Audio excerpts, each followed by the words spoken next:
Now, of course, Mr. Blackwell, his real name is Whitesick. So that's what you had. You had the man in charge of counting the vote was also the co-chairman of the Bush for re-election campaign, which is interesting. I mean, most countries are not allowed to wear two hats unless you have two heads, so I'm going to check that one out. But don't worry, he's not going to be Secretary of State anymore. He's running for governor, but he'll stay in office long enough to count his own votes. This November. They knew. But that wouldn't have been enough to do it for George in Ohio, or New Mexico, or Iowa, or we don't know yet how many states. There's a second big old pile of votes. Votes rejected. Voter votes and the ballots rejected. You remember that. And a special type, the biggest pile of rejections were in something called provisional ballots. Now you remember Mrs. Gordon's civics class, when you were a kid. You voted for class president and they counted all the hands. But see, now they have a class, you vote for, all the kids vote for president, they raise their hands and say, no, Jimmy, you're a provisional voter. What is that? That's a brand new flavor of voter created for 2004.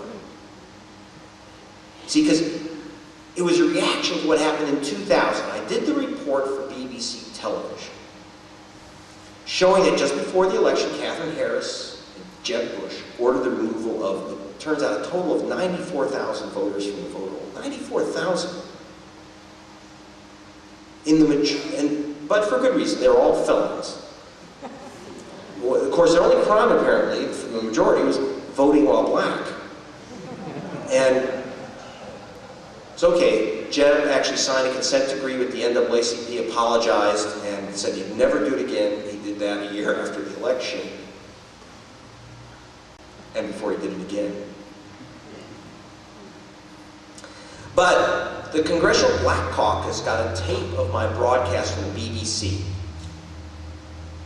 And they played it before the caucus, and they went in enraged and demanded of the Republican Democratic leadership that there be a provision that if you show up at your voting station and your name is not on the list, you've been purged or expunged, that you still get a ballot, provisionally.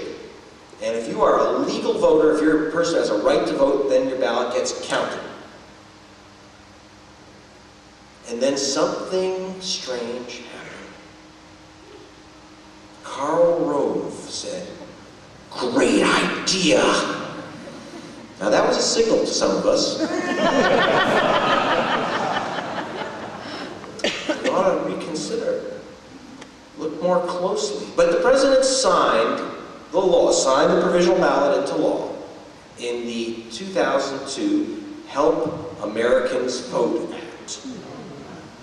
Now, when George Bush tells us he's going to help us vote, immediately I get concerned, but and sure enough. See, because the president signed the law requiring that all provisional ballots be counted. Not only that you be given a provisional ballot, but there is no provision that the ballot be counted. And that was left up to each Secretary of State, Mr. Blackwell and Ms. Harris. How many provisional ballots? Congressional Black Caucus said, well, looking at the purges, when we stop the purges, maybe we'll get a few thousand ballots.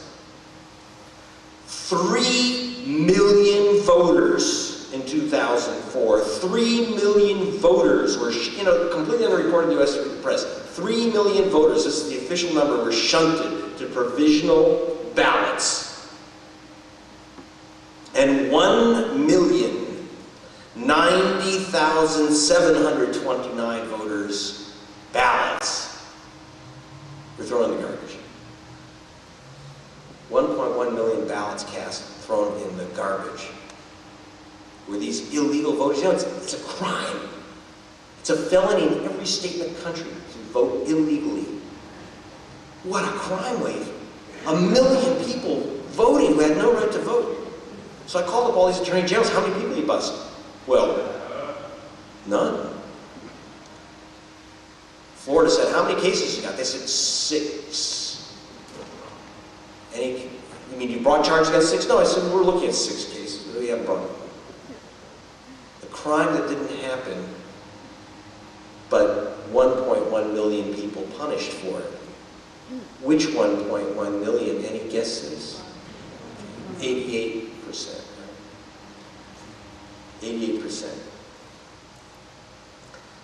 But the question was, 3 million? How do you get 3 million provisional voters? That means that someone had to challenge these voters, purge them, challenge them. How could this have possibly happened? And then, in my computer, I started getting some emails. They weren't actually addressed to me.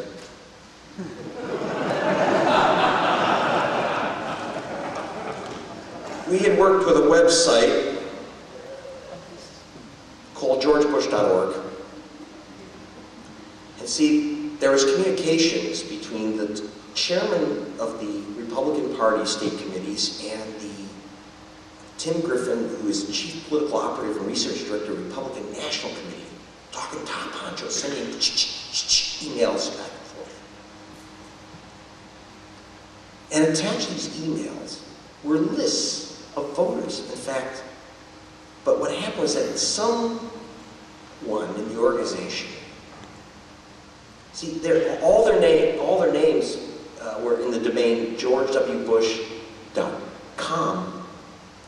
And then someone on one email put .org, and we were able to got them all.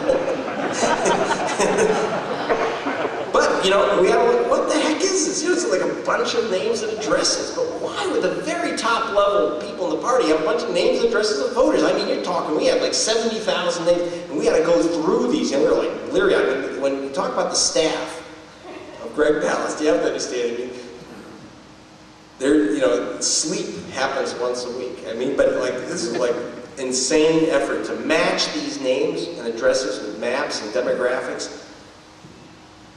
And sure enough, almost every single voter, except for 2%, 98% were in African American majority precincts. Now, what the heck was this? We went, so BBC, I said, we got this stuff. Experts told us what they thought it was, but the BBC said, you know, we don't know what this could, you could have been set up. It's always one of our fears. And we have to authenticate it. And, you know, when I had the contracts showing that black folk were deliberately purged in Florida, one way we confirm, we just go to the people whose documents it is, and we say this, you know, explain this. And, you know, when I was in Florida, and I showed the Catherine Harris's voting director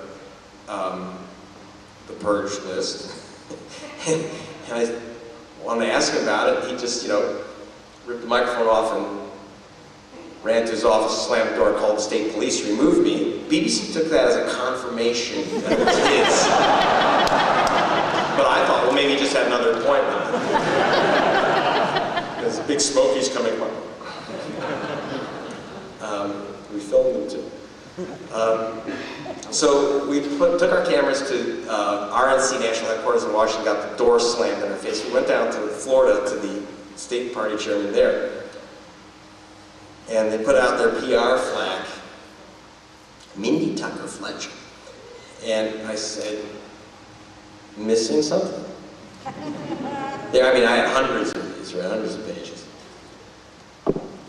So, oh, it says caging list, spreadsheets. It said, oh, caging list. Republican Party donors. Okay, and I went through several pages of men in homeless shelters. I said, a lot of donors in the men's shelters, you know, thankful for the opportunity to sleep out in the open air.